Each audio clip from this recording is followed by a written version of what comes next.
Ibinenta ko ang bahay. Oo, tama ang narinig ninyo. Ang bahay na itinayo namin ng aking yumaong asawa, si Elena. Ang bahay kung saan lumaki ang kaisa-isa naming anak. Ang bahay na akala ng manugang kong si Isabel ay mamanahin niya balang araw. Isang bahay na may 2 palapag, 4 na kwarto at hardin na puno ng mga paboritong bulaklak ni Elena. Isang bahay na nagkakahalaga ng mahigit 5 milyong piso at ngayon wala na. Ibinenta ko na. Marahil iniisip ninyo, anong klaseng ama ako? Bakit ko gagawin ang isang bagay na ganoon kasukdulan? Ginawa ko iyon dahil sa loob ng 4 na taon, 4 na mahahabang taon, pinaniwala nila ako sa isang kasinungalingan. Isang kasinungalingan na sumira sa aking pamilya at kumitil sa buhay ng aking asawa. Sa loob ng 4 na taon, bawat buwan, inaakyat ko ang 4 na palapag ng isang lumang apartment sa Sampaloc, 68 baitang. Bilang ko ang bawat isa, sa edad kong 65, ang bawat hakbang ay parang isang pagsubok. Halos hindi ko na maiunat ang aking mga daliri sa sobrang sakit dahil sa maghapong pag-aayos ng kuryente at pagkakabit ng mga ilaw para lang makalikom ng pera. 45,000 piso, buwan-buwan. Iyon ang halaga ng kanilang kasinungalingan. Iyon ang halaga na ibinibigay ko sa aking manugang na si Isabel para daw sa utang na iniwan ng anak kong si Marco. Ang anak kong sinabi nilang pumanaw sa laot. Ang anak kong iniyakan namin ni Elena gabi-gabi. Ginawa ko ang lahat ng iyon dahil sa aking apo na si Miguel. Ayokong maranasan niya ang hirap. Ayokong mawalan sila ng bubong sa ulo. Tiniis ko ang pagod, ang sakit ng likod, ang lahat para sa kanila. At ano ang isinukli niya sa akin? Naaalala ko pa ang huling beses na nag-abot ako ng sobre. Hindi niya binuksan ng maluwag ang pinto. Isang siwang lang na may nakaharang na kadena. Bakit ngayon ka lang, Tay? Iyon ang bungad niya sa akin. Walang paggalang, walang pasasalamat. Ang tono niya, parang ako pa ang may utang sa kanya. Pasensya na, anak. Medyo na-traffic ako galing sa trabaho, sabi ko habang inaabot ang makapal na sobre. Hinablot niya ito mula sa aking kamay. Hinablot. Parang dumi na kailangan niyang alisin agad. Hindi man lang tumingin sa aking mga mata. Nasaan si Miguel? Pwede ko ba siyang batiin sandali? Tanong ko, umaasang masilayan man lang ang aking apo. Tulog na siya, mabilis niyang sagot. Pero sa loob, naririnig ko ang malakas na tunog ng cartoons sa telebisyon. Naririnig ko ang ingay ng isang palabas na pambata. Tulog na raw, isang kasinungalingan. At pagkatapos, narinig ko ito. Isang boses ng isang lalaki. Malalim, komportable. Nagsasalita mula sa loob, para siyang nasa sarili niyang pamamahay. Sa sandaling iyon, gumuho ang lahat. Ang 4 na taon ng aking sakripisyo. Ang 2,200,000 at 5,000 piso na pinaghirapan ko. Ang pagkamatay ni Elena dahil sa dalamhati. Lahat ng iyon ay dahil sa isang malaking panloloko. Walang utang na loob. Iyan ang tawag diyan. Pagkatapos ng lahat ng ginawa ko para sa kanila, ito ang isusukli nila sa akin. Ang tingnan ako na parang isang bangko na walang katapusan ng laman. Ang ituring ako na parang isang matandang walang silbi, kundi magbigay ng pera. Pero nagkamali sila. Akala nila habang buhay akong magiging bulag. Akala nila habang buhay akong maniniwala sa kanilang mga kwento. Ang pagbenta ng bahay. Iyon ay simula pa lamang. Hindi nila alam na sa mga sumunod na araw, bawat galaw nila ay aking minanmanan. Hindi nila alam na ang bawat kasinungalingan nila ay may katapat na katibayan. Hindi ito paghihiganti. Ito ay pagbibigay ng katarungan. Katarungan para sa aking asawang si Elena na namatay na may lumbay sa puso. Katarungan para sa aking apong si Miguel na pinalaki sa isang bahay na puno ng panloloko at katarungan para sa akin. Isang amang pinagkaitan ng katotohanan. Malalaman nila ang bigat ng kanilang kasalanan at sisiguraduhin kong sa huli, ang lahat ng kinuha nila ay babalik sa nararapat. Bago tayo magpatuloy sa nakagigimbal na kwentong ito, kung hindi nyo pa po nagagawa, ay mangyaring mag-subscribe sa channel na ito at i-like ang video. At paki-comment na rin po kung saan kayo nanonood ngayon, saang syudad o bansa. Gusto naming malaman kung hanggang saan umaabot ang aming mga kwento. Maraming salamat po sa inyong oras. Ngayon, ituloy na natin. Mabigat ang aking mga hakbang habang tinatahak ko ang daan patungo sa bahay ng aking matalik na kaibigan. Si Arturo, si Pareng Arturo. Siya lang ang natitirang tao sa mundo na pwede kong pagkatiwalaan ng ganitong klaseng sekreto. Alam kong retiradong pulis na siya at matagal nang namahinga sa serbisyo, pero ang instinto niya, ang talas ng kanyang pakiramdam, alam kong hindi iyon kailanman nawala. Kailangan ko siya. Kailangan ko ng kakampi. Pagdating ko sa kanilang gate, sinalubong niya ako ng kanyang pamilyar na ngiti. Yung ngiting nagsasabing, "Pare, nandito lang ako." Pero agad ding nagbago ang timpla ng kanyang mukha nang makita niya ang lungkot at takot sa aking mga mata. Hindi na kami nagpaligoy-ligoy pa. Sa harap ng mainit na kape at pandesal na inihain ng kanyang asawa, ibinuhos ko ang lahat. Sinabi ko sa kanya ang babala. Sinabi ko ang kutob ko. Sinabi ko na parang may mali sa pagkamatay ni Marco. Nakinig siya. Hindi siya sumabat. Tumangulang siya ng marahan, hinihimas ang kanyang baba na tila nag-iisip ng malalim. Pagkatapos kong magsalita, tumayo siya. Kinuha ang kanyang lumang jacket at sinabing, "Tara Nestor, puntahan natin ang katotohanan." Pumunta kami sa kondominium kung saan nakatira si Isabel. Hindi naging madali, mahigpit ang seguridad. Pero iba talaga kapag may kasama kang tulad ni Arturo. Ginamit niya ang kanyang koneksyon, ang kanyang tikas bilang dating opisyal. Kinausap niya ang head ng security. Kaunting pakiusap, kaunting tapik sa balikat, at kaunting pampadulas na ₱100 para sa merienda ng mga gwardya. Sa wakas, pinayagan kaming silipin ang footage ng CCTV noong mga nakaraang araw. Nakaupo kami sa harap ng monitor. Madilim ang silid. Tanging ang liwanag lang ng screen ang tumatama sa aming mga mukha. Nanginginig ang aking mga kamay habang nakapatong sa aking tuhod. Ang puso ko ay kumakabog ng napakabilis, parang gusto nitong lumabas sa aking dibdib. "Diyan," sabi ni Arturo sabay turo sa screen. "Tingnan mo, yang oras na yan, Nestor, 11:00 ng gabi." Nanlaki ang mga mata ko. Sa screen, may isang lalaking naglalakad sa hallway papunta sa unit ni Isabel. Nakasuot siya ng jacket na may hood at nakayuko, tila iniiwasan ng kamera. Pero hindi ang mukha niya ang unang napansin ko. Hindi ang damit niya, kundi ang lakad niya. Ang lakad. May bahagyang ika ang lalaki sa kanyang kanang paa, isang pamilyar na ika, parang kidlat na tumama sa akin ang alaalang iyon. Naalala ko noong bata pa si Marco, nahulog siya sa puno ng mangga sa aming probinsya. Simula noon, kapag napapagod siya o kapag nagmamadali, lumalabas ang bahagyang ika na iyon. Hindi iyon pwedeng gayahin ng iba. Hindi iyon pwedeng maging pagkakataon lang. Dahan-dahan kong inilapit ang mukha ko sa screen. "Pakipos pare," bulong ko kay Arturo. Ang boses ko ay halos hindi lumabas sa aking lalamunan. Itinigil ni Arturo ang video. Malabo ang kuha dahil luma na ang kamera, pero sapat na. Sapat na para makita ko ang hugis ng kanyang panga. Ang tindig ng kanyang balikat at nang bahagyang tumingala ang lalaki para kumatok sa pinto ni Isabel, doon gumuho ang mundo ko. Si Marco, ang anak ko. Ang anak kong 4 na taon ko nang iniyakan. Ang anak kong 4 na taon ko nang ipinagluksa. Ang anak kong naging dahilan kung bakit namatay sa lungkot ang asawa kong si Elena. Buhay siya. Napahawak ako sa braso ni Arturo. Mahigpit. Sobrang higpit na parang doon ako kumukuha ng lakas para hindi ako tuluyang bumagsak sa sahig. Si Marco ang tanging nasabi ko. "Pare, si Marco iyan, buhay ang anak ko." Halo-halong emosyon ang naramdaman ko. Una, tuwa. Buhay siya! Salamat sa Diyos, buhay siya! Pero agad itong napalitan ng isang napakadilim na ulap. Kung buhay siya, bakit? Bakit niya kami pinaniwalang patay na siya? Bakit niya hinayaang mamatay ang nanay niya sa sama ng loob? Bakit niya ako hinayaang maubos ang lahat ng ari-arian namin para sa burol at sa sustento ni Isabel? Tumingin ako kay Arturo.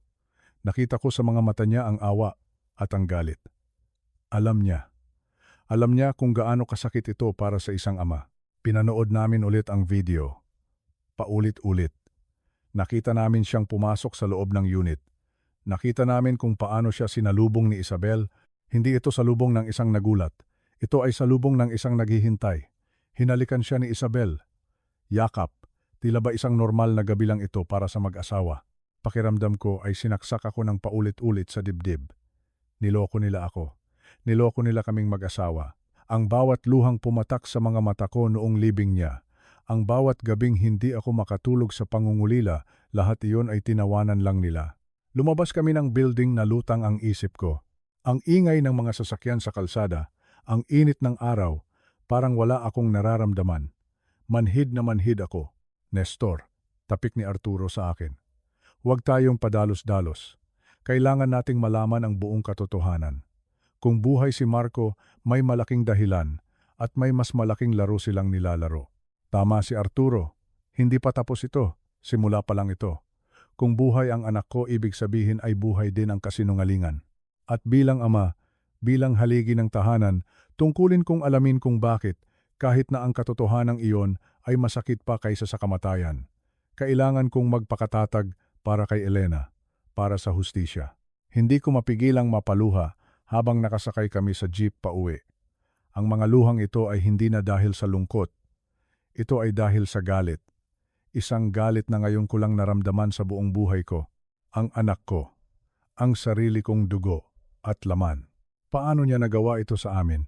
Ang mga sumunod na araw ay naging parang isang masamang panaginip. Nagising ako. Hindi ako makakain. Hindi ako makatulog.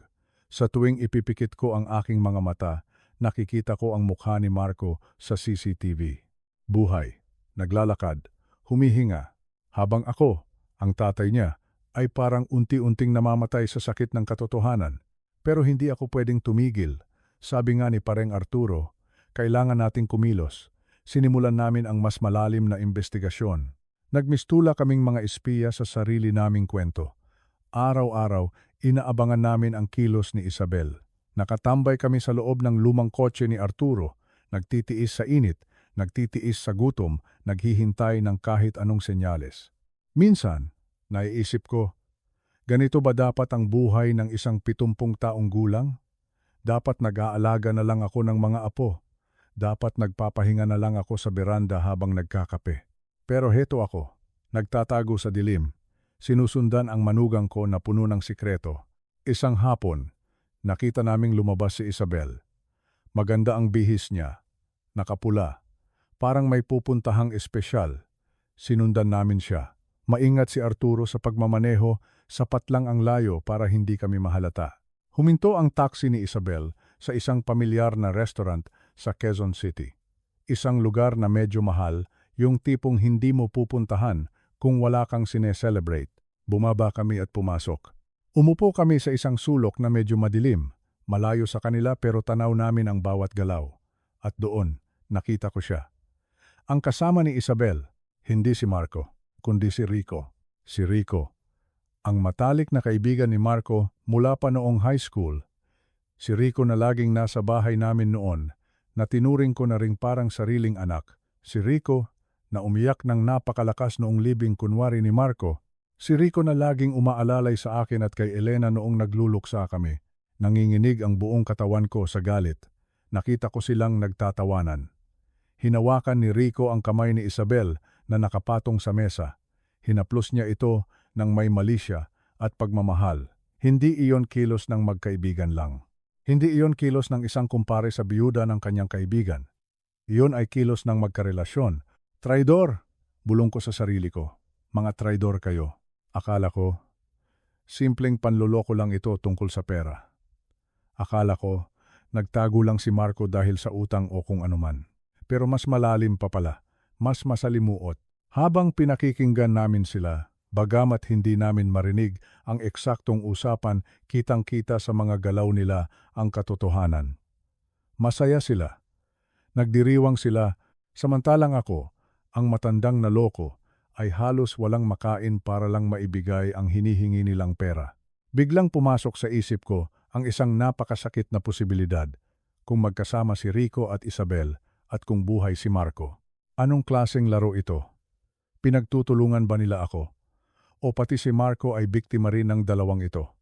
O baka naman silang tatlo ay magkakakutsaba? Napasandal ako sa upuan. Parang umiikot ang paligid ko. Ang sakit sa dibdib ko ay bumalik. Mas matindi ngayon. Naalala ko si Elena. Naalala ko kung paano siya nag-alala kay Rico noon. Kawawa naman si Rico, sabi ni Elena noon. Nawalan din siya ng kapatid sa pagkawala ni Marco. Mga hangal kami. Naniwala kami sa mga luha ng buwaya. Kinuha ko ang baso ng tubig at ininom ito ng diretsyo para lang pakalmahin ang sarili ko. Tumingin sa akin si Arturo. Pare, huminahon ka. Baka atakihin ka sa puso, paalala niya. Pero paano ako hihinahon?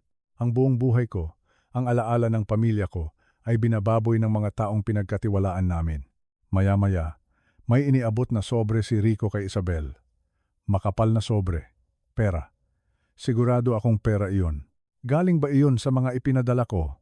Galing ba iyon sa pensyon ko na inubos nila? Ang sakit isipin na ang perang pinaghirapan ko bilang isang amang nagsikap sa ibang bansa noon, ang perang inipon namin ni Elena para sa aming pagtanda, ay ginagamit lang pala nila sa kanilang maruming relasyon. Pinagtatawanan nila kami. Habang kami ay nagluluksa, sila ay nagpapakasasa. Nang tumayo na sila para umalis, gusto ko silang sugurin. Gusto kong isigaw sa mukha nila ang lahat ng galit ko. Gusto kong ipahiya sila sa harap ng maraming tao. Pero pinigilan ako ni Arturo. Hinawakan niya ang balikat ko ng mahigpit. Huwag ngayon, Nestor, bulong niya. Huwag ngayon, masisira ang plano. Kailangan nating mahuli sila na kasama si Marco. Kailangan natin ang buong katotohanan. Tama siya. Muli, kinailangan kong lunukin ang abdo ng galit. Kinailangan kong magtimpi. Pero isinumpa ko sa gabing iyon, sa harap ng Diyos at sa alaala ng asawa ko, hindi sila makakatakas. Pagbabayaran nila ang bawat sentimo at bawat luhang sinayang namin. Ang lihim nilang relasyon ang magiging susi sa kanilang pagbagsak at sisiguraduhin kong ako mismo ang magbubukas ng pinto ng kanilang impyerno. Ang gabing iyon ay napakatahimik sa aming lumang bahay. Pero sa loob ng puso ko, may bagyong nanalasa. Pagkaalis ni Arturo, naiwan akong mag-isa sa sala. Nakatingin ako sa altar, doon, sa gitna ng mga imahen ng Santo Niño at ng mahal na birhen, nakalagay ang gintong urna, ang urna ni Marco. 4 na taon. 4 na taon ko itong tinitingnan araw-araw. 4 na taon ko itong kinakausap. Tinatanong kung bakit siya nawala ng maaga. 4 na taon ko itong pinunasan ng dahan-dahan, inaalagaan na parang ito na lang ang natitirang bahagi ng anak ko. Pero ngayon, iba na ang tingin ko dito. Hindi na ito sagrado. Ito ay naging simbolo ng panloloko. Lumapit ako sa altar. Mabigat ang bawat hakbang. Ang mga tuhod ko ay nanlalambot, hindi dahil sa katandaan, kundi dahil sa takot sa kung ano ang matutuklasan ko. Patawarin mo ako, Lord, bulong ko habang nanginginig ang boses. Patawarin mo ako kung lalapastanganin ko ang akalang himlayan ng aking anak. Pero kailangan kong malaman. Inabot ko ang urna. Malamig ang marmol sa aking mga kamay. Mabigat ito. Dati, ang bigat na ito ay nagpapaalala sa akin ng bigat ng aking pagmamahal. Ngayon, ang bigat na ito ay parang isang malaking bato na dumadagan sa aking dibdib. Dinala ko ito sa mesa, sa kusina. Kumuha ako ng screwdriver at martilyo. Sa bawat pagtikim ko, naririnig ko ang echo sa buong bahay. Parang pinipigilan ako ng katahimikan. Huwag, Nestor, parang may bumubulong sa isip ko. Paano kung mali ka? Paano kung abo nga talaga ito ng anak mo? Pero naisip ko ang CCTV. Naisip ko si Rico at Isabel na nagtatawanan. Naisip ko ang ika ni Marco. Hindi ako pwedeng magkamali. Ang mga mata ko ay hindi nagsisinungaling. Gamit ang nanginginig na kamay, sinimulan kong tanggalin ang selyo ng urna. Matigas. Selyado. Talagang siniguro nilang hindi ito mabubuksan basta-basta. Kinailangan ko pang pukpukin ng bahagya. Klang, klang. Ang tunog ng bakal sa marmol ay masakit sa tainga. Nang matanggal ko ang takip, bumuhos ang isang matinding kaba. Huminga ako ng malalim at dahan-dahan, ibinuhos ko ang laman nito sa ibabaw ng dyaryo sa mesa. Lumabas ang abo, kulay abo at itim, pero may kasamang mga buo-buo. Hindi ito abo ng tao. Kumuha ako ng isang piraso. Sinuri ko ito sa ilalim ng ilaw. Hindi ito buto. Uling. Ito ay dinurog na uling at kahoy. At may nahulog na malalaking bato. Mga bato na kasing laki ng kamao, kaya pala mabigat ang urna. Hindi dahil sa abo ng katawan ng tao, kundi dahil nilagyan nila ito ng pampabigat. Mga bato na pinulot lang siguro sa kung saan-saan. Napaupo ako sa silya. Naramdaman ko ang pagtulo ng luha sa aking mga pisngi. Pero hindi ito iyak ng pag-uungal. Ito ay iyak ng isang taong nawalan ng kaluluwa. Kahoy, bulong ko, bato. Ito ang iniyakan namin ni Elena? Ito ang dinasalan namin gabi-gabi? Ito ang dahilan kung bakit nagkakasakit ako sa kakatrabaho para lang may maipadala kay Isabel? Para sa uling at bato. Tumingin ako sa litrato ni Elena na nasa dingding. Elena, sabi ko sa kanya, bagamat alam kong hindi na niya ako maririnig. Tingnan mo ito. Tingnan mo kung paano tayo ginago ng sarili nating anak. Naalala ko noong namatay si Elena. Nasa ospital siya, hinahabol ang hininga. Ang huling sinabi niya sa akin ay, Nestor, alagaan mo si Isabel, alagaan mo ang alaala ni Marco. Namatay siyang payapa dahil akala niya ay totoo ang lahat. Namatay siyang nag-aalala para sa anak niyang akala niya ay nauna na sa kanya sa langit. Pero kasinungalingan, isang malaking kasinungalingan. Ang asawa ko ay namatay dahil sa lungkot para sa isang taong buhay na buhay at nagpapakasaya kasama ang kanyang kabit. Naramdaman ko ang init na gumapang mula sa tiyan ko papunta sa ulo ko. Galit, puot, suklam. Kinuha ko ang mga bato at inihagis ko ito sa pader. Sigaw ko. Sumigaw ako ng sumigaw hanggang sa mapaos ako. Mga walang hiya kayo. Mga demonyo kayo. Wala na akong pakialam kung marinig ako ng mga kapitbahay. Wala na akong pakialam sa sasabihin ng iba. Ang sakit-sakit. Sobrang sakit. Parang pinatay nila ako habang humihinga pa ako. Sa gabing iyon, sa harap ng tumpok ng uling at bato, namatay ang dating Nestor, namatay ang mabait na ama, namatay ang maunawain na biyenan. Ang natira na lang ay isang lalaking uhaw sa katarungan. Pinunasan ko ang aking mga luha. Tiningnan ko ang kalat sa mesa. Hindi ko ito lilinisin agad. Hahayaan ko itong maging paalala. Ito ang ebidensya ng kanilang kasalanan. Bukas, sisimulan ko ang aking paghihiganti. Hindi sa dahas, kundi sa paraang mas masakit. Kukunin ko ang lahat sa kanila, ang pera, ang kalayaan, at ang mukha na iniharap nila sa lipunan. Kung akala nila ay kaya nilang lokohin ang isang matanda, nagkakamali sila. Ipakikita ko sa kanila kung paano lumaban ang isang amang tinanggalan ng lahat. Humanda ka, Marco. Humanda ka, Isabel. Humanda ka, Rico. Ang abo na ito. Ito ang magiging abo ng inyong kinabukasan. Tinitigan ko ulit ang mga bato. Peke. Lahat ay peke. Pero ang galit ko? Ito ang pinakatotoong bagay sa mundo ngayon. At ito ang susunog sa inyong lahat. Sa tulong ng galing at diskarte ni Pareng Arturo, natuntun namin ang lungga ni Marco. Nasa isang lumang bodega ito sa gilid ng Cavite. Ang lugar ay mapanglaw, amoy luma, amoy alikabok at bakal na kinakalawang. Madilim ang paligid. Tanging ang ilaw lang mula sa isang poste sa labas ang nagbibigay ng kaunting liwanag. Pumasok kami ng dahan-dahan, parang mga pusa. Bawat hakbang ay maingat upang hindi lumikha ng ingay. At doon, sa gitna ng malawak na espasyo, narinig ko ang boses na 4 na taon kong hinahanap, ang boses ni Marco. Nakatalikod siya, kausap si Rico. Nasa likod kami ng mga nakatambak na kahon, nakikinig. Nanginginig ang tuhod ko, hindi sa takot, kundi sa halo-halong emosyon. Pare, sabi ni Rico, ang boses ay parang walang anumang dalahin. Paano kung malaman ng tatay mo? Masyado nang nag-iimbestiga ang matanda. At ang sumunod na sinabi ni Marco ay parang balaraw na tumarak sa puso ko. Tumawa siya. Isang tawa na walang respeto. Hayaan mo siya, sagot ni Marco habang nagsisindi ng sigarilyo. Matanda na yon, ulyanin na. Ang nanay nga, namatay na sa kakaiyak, hindi ba? Wala na tayong magagawa doon. Ang importante, nasa atin ang pera. Namatay sa kakaiyak. Wala na tayong magagawa. Nagdilim ang paningin ko. Ang dugo ko ay umakyat sa ulo ko na parang kumukulong tubig. Ang asawa ko, ang nanay niya, na iniyakan siya hanggang sa huling hininga, ay binaliwala lang niya ng ganoon? Hindi ko na napigilan ang sarili ko. Lumabas ako mula sa pinagtataguan namin. Ang lakas ng loob ko ay galing sa galit ng isang amang na insulto. Marco! Sigaw ko. Umalingaw-ngaw ang boses ko sa buong bodega. Napalingon silang dalawa. Nanlaki ang mga mata ni Marco. Nalaglag ang sigarilyo mula sa kanyang bibig. Parang nakakita siya ng multo. Tay? Nauutal niyang sabi. Lumapit ako. Bawat hakbang ay mabigat. Bawat hakbang ay puno ng sumbat. Ang kapal ng mukha mo, sabi ko sa kanya, garalgal ang boses. Ang kapal ng mukha mong banggitin ang nanay mo ng ganyan. Sinubukan niyang lumapit, pero itinaas ko ang kamay ko. Huwag kang lalapit. 4 na taon, Marco. 4 na taon kaming nagluksa. Inubos namin ang lahat para sa burol mo. Ang nanay mo, si Elena. Gabi-gabi siyang tumatawag sa pangalan mo bago siya namatay. Tapos sasabihin mo lang na wala na tayong magagawa? Nakita ko ang takot sa mukha ni Rico. Nakita ko ang gulat kay Marco.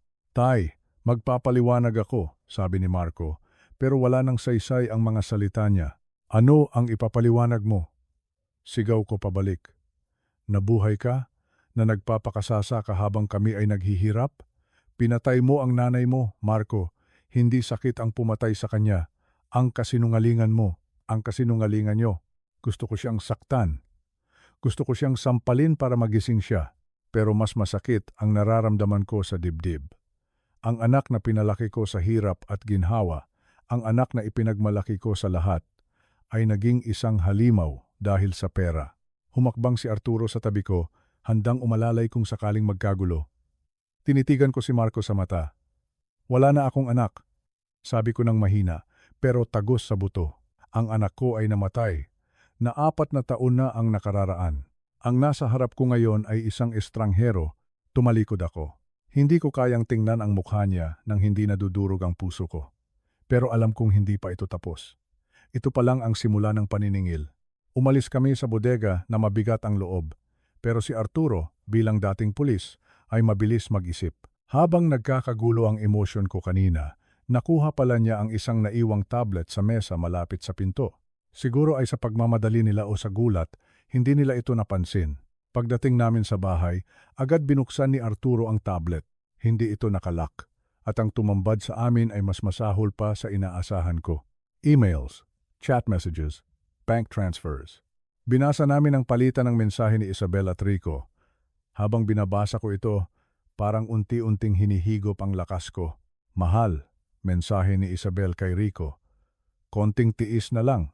Kapag nakuha na natin ang huling pera kay Marco, aalis na tayo. May sagot si Rico. Siguraduhin mong nasa account na natin ang 5 milyon. Iwanan na natin ang gagong yan. Masyadong bilib sa sarili si Marco, akala niya kasama siya sa plano. 5 milyon. 5 milyong piso. Iyon ang halaga ng buhay namin para sa kanila. Iyon ang halaga ng pagkatao nila. Pero may mas masakit pa akong nabasa. Paano si Miguel? Tanong ni Rico sa isang mensahe. Sagot ni Isabel. Iwanan natin siya sa probinsya o sa DSWD. Sagabal lang ang bata sa pag-a-abroad natin. Magsisimula tayo ng bagong buhay sa Canada nang walang sabit. Napahawak ako sa dibdib ko. Si Miguel, ang apo ko, ang kaisa-isang inosente sa gulong ito. Ang sarili niyang ina, handa siyang itapon na parang basura para lang sa pera at lalaki. Hayop sila, mga hayop. Tumingin ako kay Arturo. Pare, sabi ko, niloloko nila si Marco. Kinagatasan lang nila ang anak ko. Isang kakaibang damdamin ang sumibol sa akin. Galit pa rin ako kay Marco. Galit na galit. Pero sa kabila ng galit may awa. Ang anak ko, na nagtaksil sa amin, ay tinatraidor din pala ng mga taong pinagkatiwalaan niya. Ang asawa niya at ang matalik niyang kaibigan ay nagkakaisa para pabagsakin siya.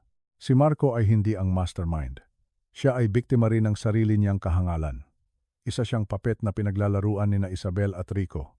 Kailangan nating kumilos, sabi ni Arturo habang isinusulat ang mga detalye ng flight na nakita niya sa email. Sa makalawa ang alis nila. May plano sila, Nestor. Pero may plano rin tayo. Hindi ako makapaniwala sa kasamaan ng budhi ng mga taong ito. Pera. Pera lang ang nagpapatakbo sa utak nila.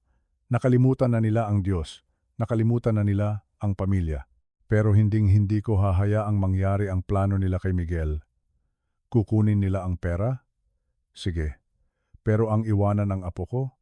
Dadaan muna sila sa ibabaw ng bangkay ko. Sa gabing iyon, nagbago ang ihip ng hangin. Kailangan kong kausapin ulit si Marco. Hindi bilang ama na naghahanap ng yakap, kundi bilang isang ama na magbubukas sa mata ng kanyang tangang anak. Bumalik ako sa bodega kinabukasan. Mag-isa na lang ako ngayon. Si Arturo ay may inaayos na mga papeles para sa gagawin naming hakbang. Alam kong delikado, Pero wala nang mas delikado pa sa katotohanang hawak ko. Naabutan ko si Marco na umiinom ng alak. Mukhang hindi siya natulog. Mugto ang mata. Nang makita niya ako, akmang tatayo siya para magalit. Pero inunahan ko siya. Umupo ka, utos ko. Matigas, walang halong takot. Hindi ako nandito para awayin ka. Nandito ako para ipakita sa iyo kung gaano ka katanga. Inihagis ko sa harap niya ang mga print-out ng mensahe ni na Isabel at Rico. Ang mga bank transfer. Ang ticket sa eroplano na 2 pangalan lang ang nakalagay, Isabel at Rico. Basahin mo, sabi ko. Tiningnan niya ang mga papel. Una, nakakunot ang noo. Pagkatapos, nanlaki ang mga mata. Nakita ko ang pagbagsak ng kanyang balikat. Nakita ko ang panginginig ng kanyang mga kamay habang binabasa ang plano ng asawa niya na iwan siya at ang anak nila. Hindi, bulong niya. Hindi totoo to. Mahal ako ni Isabel. Kapatid ang turing ko kay Rico. Gising, Marco, sigaw ko sa kanya. Gising! 4 na taon kang nagtago. 4 na taon kang nagpakahirap. Para saan? Para nakawan ka nila. Para iwanan ka nila. Tingnan mo ang petsa. Bukas ang alis nila. Ikaw, kasama ka ba sa ticket? Napayuko si Marco.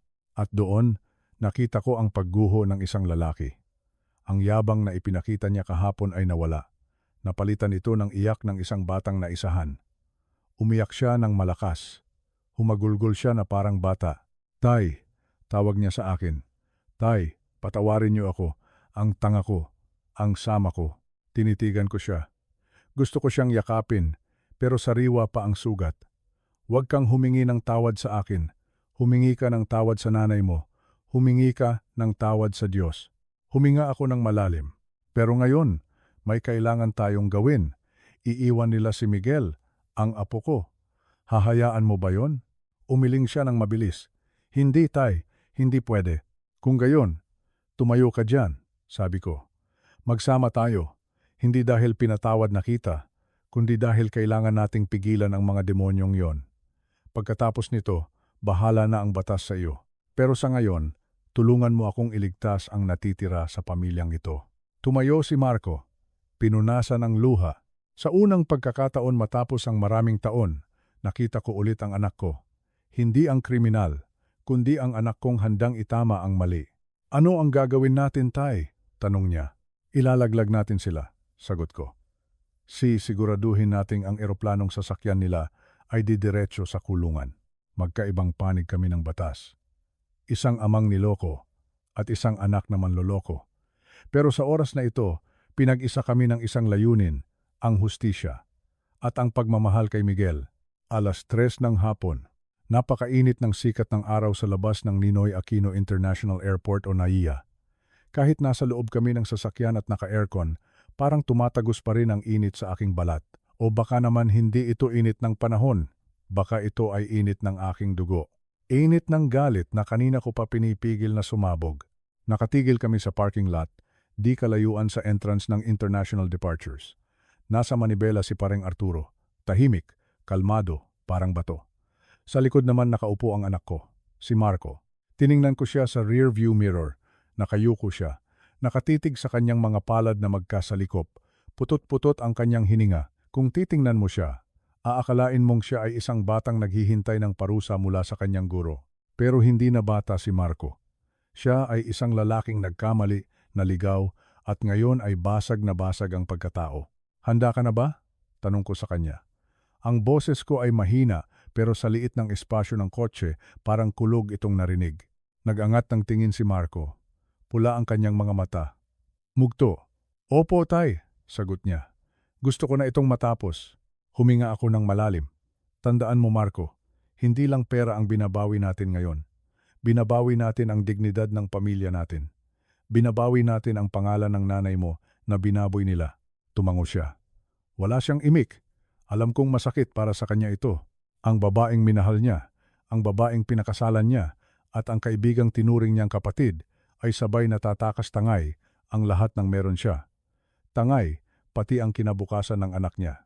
Okay na ang lahat, basag ni Arturo sa katahimikan. Hawak niya ang kanyang telepono.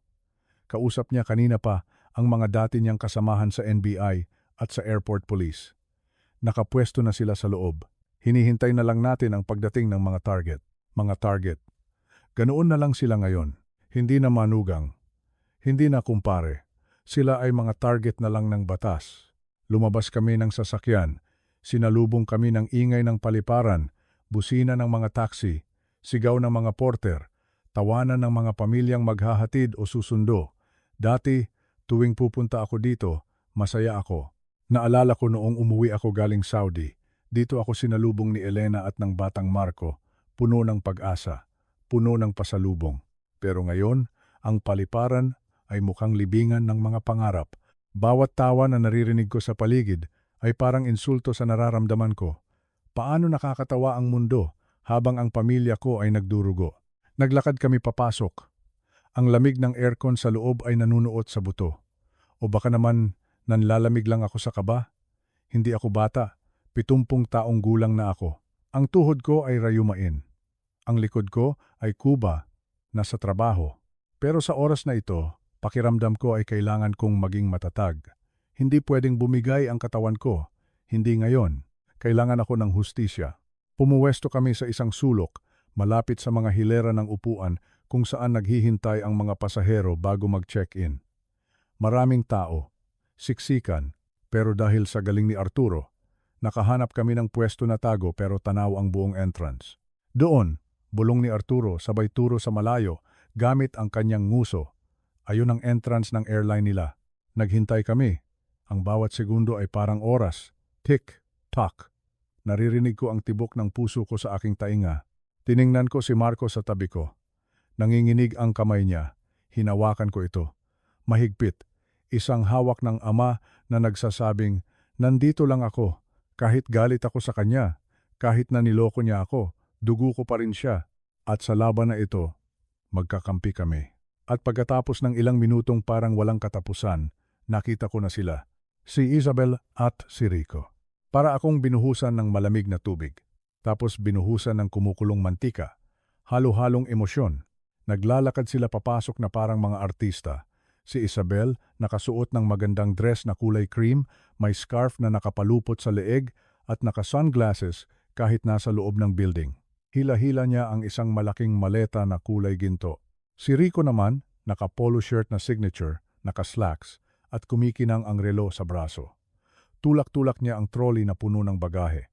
Ang gagara ng mga gamit nila, ang gagara ng mga suot nila. Saan galing ang pambili niyan? Sa dugo at pawis ko? Sa pensyon ko? Sa mga ipinadala ko na akala ko ay pambayad sa ospital ng anak ko? Sa mga luhang iniyak ni Elena? Nakita ko silang nagtatawanan. Tumigil saglit si Rico para ayusin ang buhok ni Isabel. Hinawakan ni Isabel ang pisngi ni Rico at hinalikan ito ng mabilis. Ang saya-saya nila. Parang wala silang tinatapakang tao. Parang wala silang iniwang bangkay ng pamilya sa likod nila. Mga walang hiya, bulong ko. Naramdaman ko ang paghigpit ng kamao ko. Ang mga kuko ko ay bumaon sa aking palad. Gusto ko silang sugurin.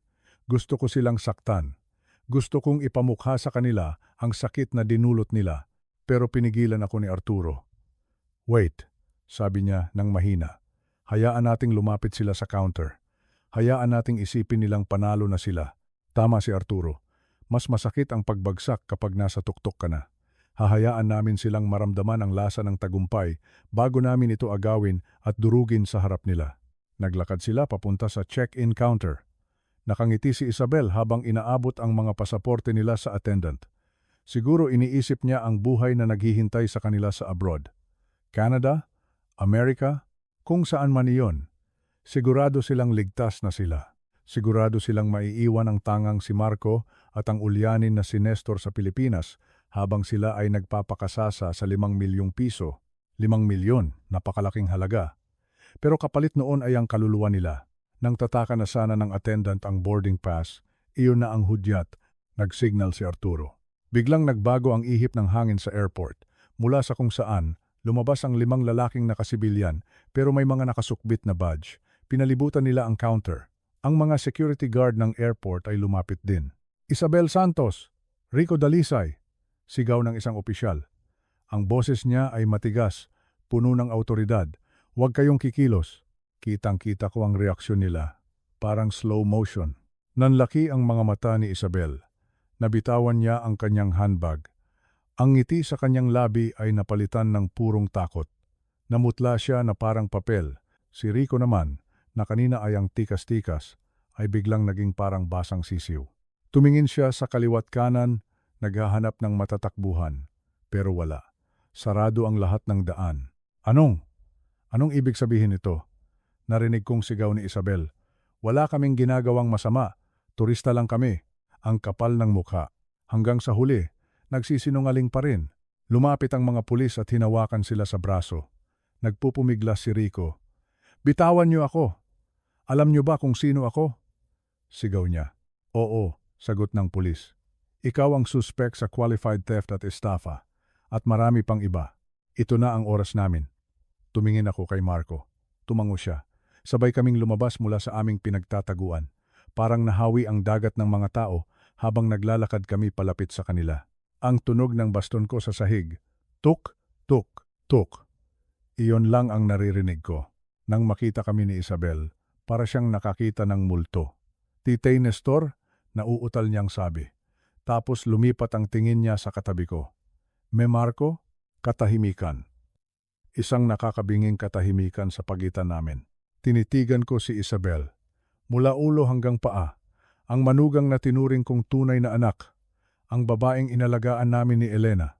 Ang babaeng pinagkatiwalaan ko ng lahat. Aalis kayo? Tanong ko.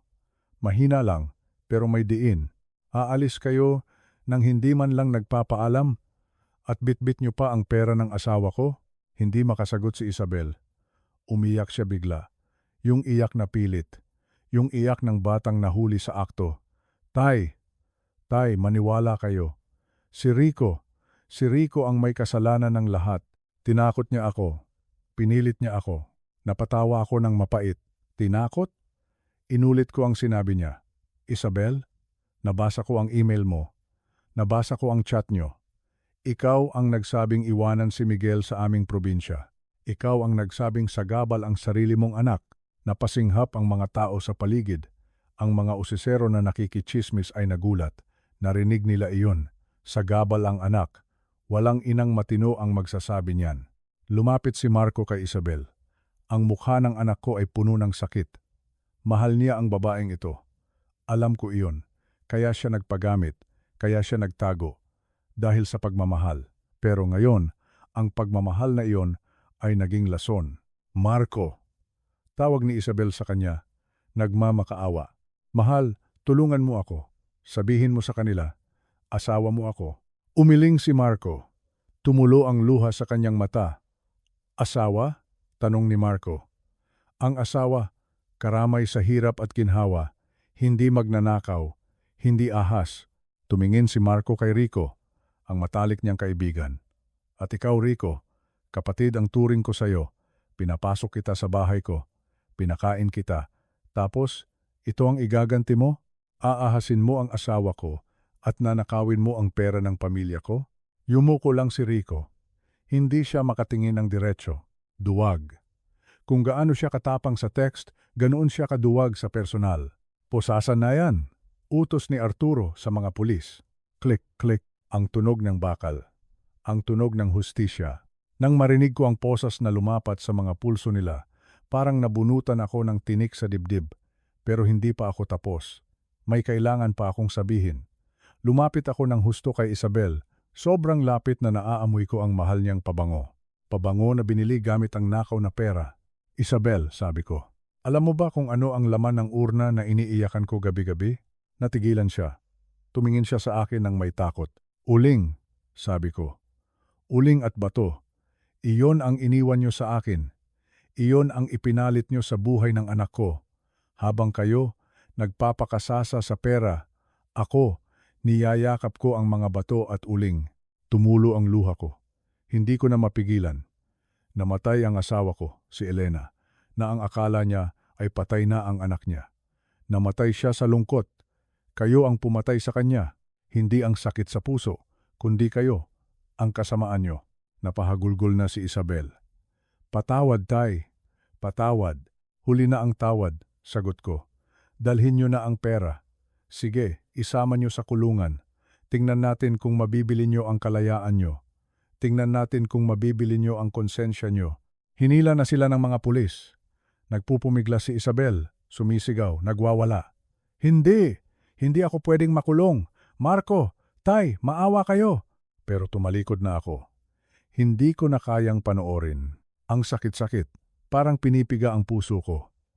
Ito ang pamilyang pinangarap ko para sa anak ko, pero ito ang naging katapusan. Nang mawala na sila sa paningin namin, naiwan kaming nakatayo doon. Ako, si Marco, at si Arturo. Ang mga tao sa paligid ay unti-unti na ring bumalik sa kani-kanilang ginagawa, bagamat may mga nagbubulungan pa rin. Tumingin ako kay Marco. Nakayuko pa rin siya, umiiyak ng tahimik. Lumapit si Arturo at tinapik si Marco sa balikat. Marco, sabi ni Arturo, alam mo ang usapan. May pananagutan ka rin sa batas. Kasabwat ka sa simulation of birth, falsification of documents, at kung ano-ano pa. Kailangan ka naming dalhin. Tumango si Marco. Alam ko, Tito Arturo, handa ako. Humarap si Marco sa akin. Tay, simula niya. Lumuhod siya sa harap ko. Dito mismo sa sahig ng airport. Niyakap niya ang mga tuhod ko. Tay, patawarin niyo ako.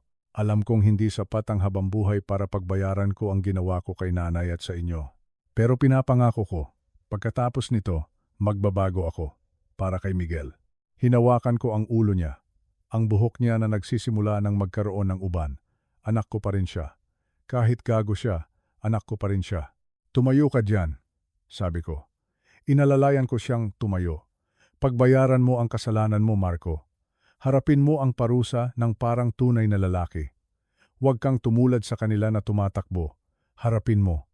Opo, Tay, sagot niya. Aalagaan ko si Miguel, dagdag ko. Habang nasa loob ka, ako ang bahala sa apo ko. Sisiguraduhin kong lalaki siyang may takot sa Diyos at hindi mukhang pera. Niyakap ako ni Marco. Mahigpit. Ito ang unang totoong yakap na natanggap ko mula sa kanya sa loob ng maraming taon. Yakap na walang halong pagpapanggap. Yakap ng pagsisisi. Pinasamahan na ni Arturo si Marco sa ibang mga pulis. Kailangan na rin siyang iproseso. Pinanood ko siyang maglakad palayo. Nakaposas din ang mga kamay niya pero kakaiba ang lakad niya ngayon. Hindi na siya yumuyuko sa hiya. Naglalakad siya nang may pagtanggap. Naiwan kami ni Arturo. Okay ka lang pare? Tanong ni Arturo. Huminga ako ng malalim. Tumingin ako sa labas ng salamin ng airport. Palubog na ang araw. Kulay kahel at lila ang langit. Napakaganda.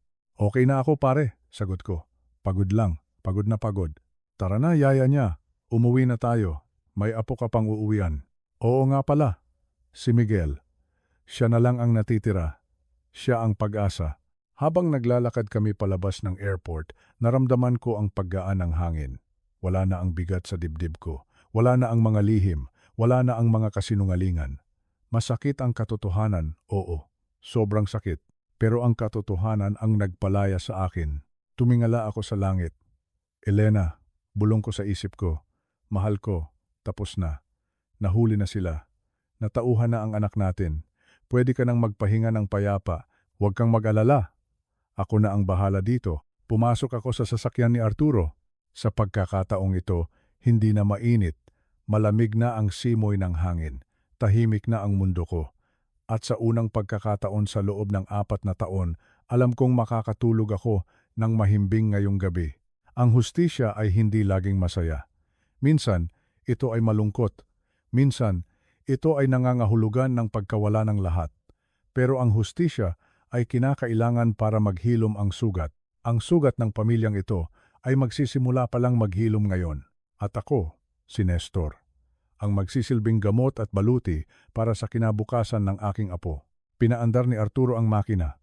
Umuwi na kami. Sa wakas, tapos na ang palabas. Simula na ng totoong buhay. Lumipas na ang ilang buwan mula nang mangyari ang kaguluhan sa airport.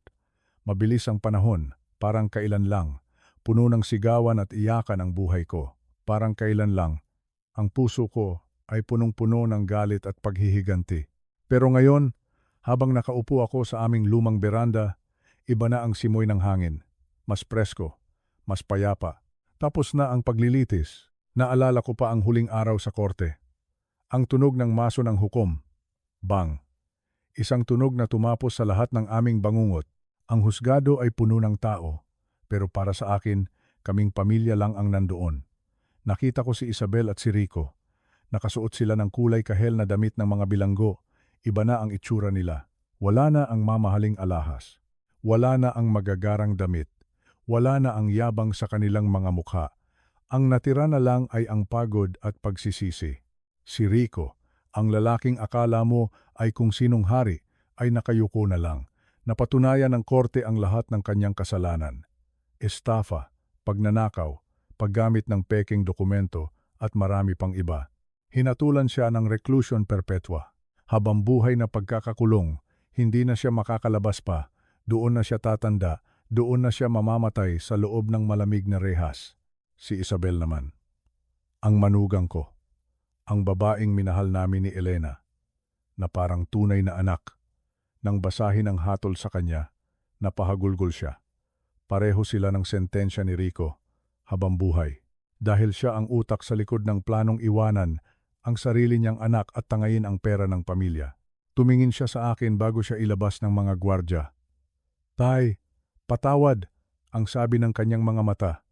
Pero wala nang lumabas na salita sa kanyang bibig. Tumango lang ako. Napatawad ko na siya, hindi para sa kanya, kundi para sa sarili ko, para hindi ko nadalhin ang bigat ng galit sa aking pagtanda.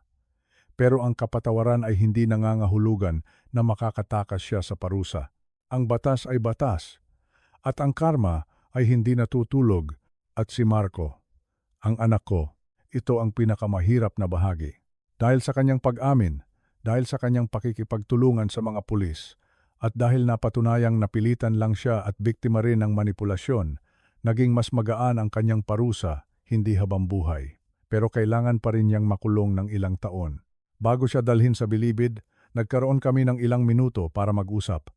Niyakap ko siya ng mahigpit, mahigpit na mahigpit. Yung yakap na nagsasabing hindi ko siya iiwan. "Tay," sabi niya habang umiiyak sa balikat ko, "alagaan niyo po si Miguel. Babawi ako. Pangako, paglabas ko dito, babawi ako. Huwag kang mag-alala anak," bulong ko sa kanya. "Hihintayin ka namin. Aayusin ko ang buhay natin habang wala ka. Magpakabait ka sa loob. Magdasal ka palagi. Ang Diyos ay nagpapatawad sa mga taong totoo ang pagsisisi." At nang isakay na siya sa van ng Bureau of Corrections, hindi ako umiyak dahil sa lungkot. Umiyak ako dahil sa pag-asa. Alam kong sa paglabas niya, isa na siyang bagong tao. Isang mas mabuting ama. Isang mas mabuting anak. Ngayon, tahimik na ang buhay. Bumalik na sa akin ang pera, ang 5 milyong piso. Nang ibalik ito ng bangko sa aking account, tinitigan ko lang ang passbook. Napakaraming numero, napakalaking halaga.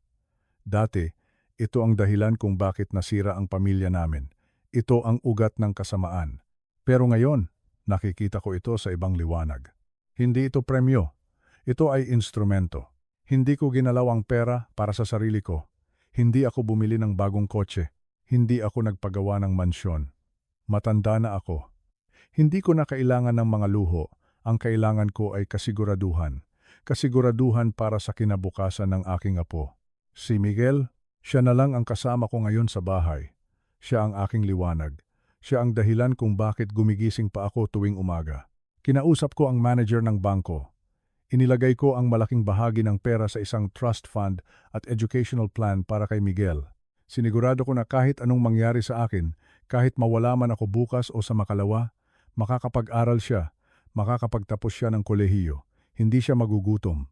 Ang natirang pera ay ginamit ko para ayusin ang aming lumang bahay. Pinalitan ko ang mga tumutulong yero. Pinaayos ko ang bakod. At nagpagawa ako ng isang maliit na sari-sari store sa harap ng bahay. Bakit sari-sari store? Para may pagkaabalahan ako. At para matuto si Miguel ng negosyo at paghawak ng pera sa tamang paraan. Ayaw kong lumaki siya na tamad. Ayaw kong lumaki siya na umaasa lang sa mana. Gusto kong matutunan niya na ang bawat piso ay pinaghihirapan. Na ang tunay na yaman ay hindi ninanakaw kundi pinagtatrabahuhan. "Lolo! Lolo!" Naputol ang pagmumuni-muni ko nang marinig ko ang boses niya. Tumatakbo si Miguel papalapit sa akin. May hawak siyang papel at crayons. Ang dungis ng mukha niya may mantsa ng tsokolate sa pisngi. Ang saya-saya niya. 7 na ang edad ni Miguel. Nasa grade 1 na siya. Kamukhang kamukha siya ni Marco noong bata pa ito. Pero ang mga mata niya ay kay Elena.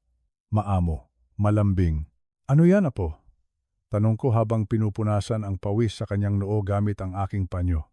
Drawing ko po, lolo! Masigla niyang sagot. Inabot niya sa akin ang papel. Tiningnan ko ang drawing. May isang bahay, may araw na nakangiti, may mga ulap, at sa harap ng bahay, may dalawang stick figure. Isang matanda na may hawak na tungkod, at isang bata na may hawak na bola. Sino ito? Tanong ko, kahit alam ko naman ang sagot. Ikaw po, at ako, lolo. Sabi niya sabay ngiti ng pagkalaki-laki. Tapos ito po, sa taas, si Lola Elena, nakawatch sa atin. May tinuro siyang hugis anghel sa itaas ng bahay. Napangiti ako. Pero naramdaman ko rin ang pagtulo ng luha sa gilid ng aking mata. Alam ng bata, nararamdaman niya, kahit hindi niya naabutan ng matagal ang lola niya, alam niyang binabantayan kami nito. Ang ganda naman, apo, sabi ko. Ilalagay natin to sa ref. Pero bago yan, naghugas ka na ba ng kamay? Kakain na tayo ng merienda. Opo! Sigaw niya, sabay takbo papasok sa kusina. Sinundan ko siya ng tingin. Napakagaan sa pakiramdam. Walang tinatagong sekreto, walang pangamba na may kakatok na pulis o maniningil ng utang. Payapa, tuwing gabi, bago kami matulog, nagdarasal kami sa harap ng altar. Ito ang ritual namin. Sinisindihan ko ang kandila sa tapat ng litrato ni Elena at sa tabi ng urna. Oo, ang urna. Ang urna na dati ay laman ay uling at bato. Tinapon ko na ang mga iyon. Nilinis ko ang urna. Ngayon, wala itong laman. Pero iniwan ko ito sa altar bilang paalala. Paalala na ang buhay ay hindi dapat punuin ng kasinungalingan, na ang sisidlan ay balewala kung ang laman ay peke. Mas mahalaga ang katotohanan, kahit masakit, kaysa sa magandang kasinungalingan. Minsan nagtatanong si Miguel tungkol sa mga magulang niya. Lolo, nasaan po si Papa at Mama? Bakit hindi sila umuuwi? Sa tuwing tinatanong niya ito, kumikirot ang puso ko. Pero nangako ako sa sarili ko na hindi ako magsisinungaling sa kanya. Hindi ko uulitin ang pagkakamali ng iba. Pero bata pa siya, kaya pinipili ko ang mga salita ko. Nasa malayong lugar sila ngayon. Apo, paliwanag ko habang hinahaplos ang buhok niya. May inaayos silang pagkakamali. Kailangan nilang matutunan kung paano maging mabuting tao, pero mahal ka ng papa mo. At balang araw, babalik siya. Si Mama? Tanong niya. Si Mama mo. Huminto ako sandali. Si Mama mo ay may sariling paglalakbay. Ipagdasal na lang natin sila. Tumutango lang siya at yumayakap sa akin. Alam kong mahirap para sa isang bata na lumaking walang magulang, pero sisiguraduhin kong hindi siya magkukulang sa pagmamahal. Ako ang magiging tatay niya. Ako ang magiging nanay niya. Ako ang magiging kalaro niya. Ibubuhos ko ang huling mga taon ng buhay ko para palakihin siyang matino at may takot sa Diyos. Linggo ngayon, araw ng pamilya, nagpasya akong dalhin si Miguel sa sementeryo, sa puntod ni Elena. Dala namin ang mga paborito niyang bulaklak, mga puting rosas, at syempre, nagdala rin kami ng Jollibee.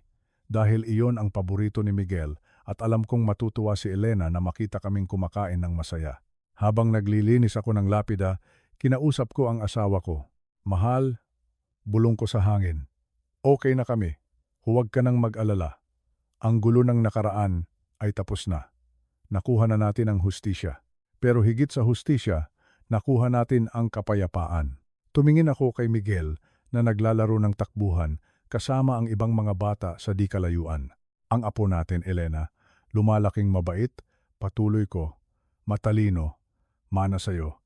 Sayang hindi mo siya nayayakap ngayon, pero alam kong nararamdaman mo kami. Hinawakan ko ang pangalan niya sa bato.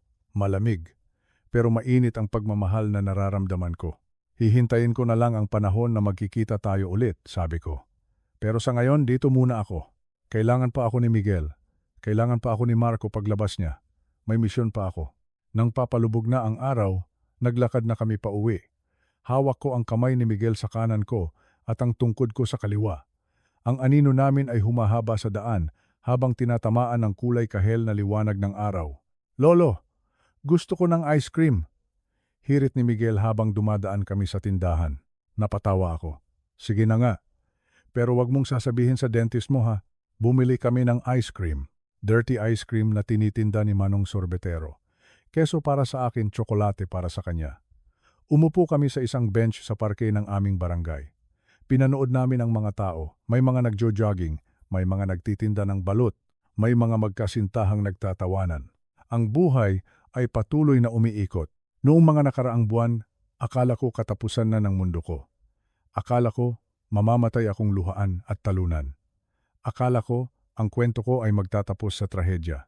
Pero mali ako. Hanggat may buhay, may pag-asa.